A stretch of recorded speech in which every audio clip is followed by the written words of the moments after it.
يسعد صباحكم كل أوقاتكم. اليوم بدنا نعمل مطبق السبانخ وكراس السبانخ. هاي حطيت سبانخ طبعا مغسول مزبوط ومعصر من المي. حطيت عليه بصل وسماك وزيت زيتون ورشة ملح وليمون. في ناس بتحب الشطة وفي ناس ما بتحب الشطة. أنا اليوم بدي أعمل بدون شطة، بس هو صدقا يعني مع الشطة كتير بيكون زاكي. هاي الخلطة طبعا مع زيت الزيتون.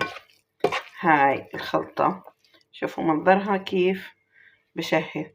طبعا السماك بلدي.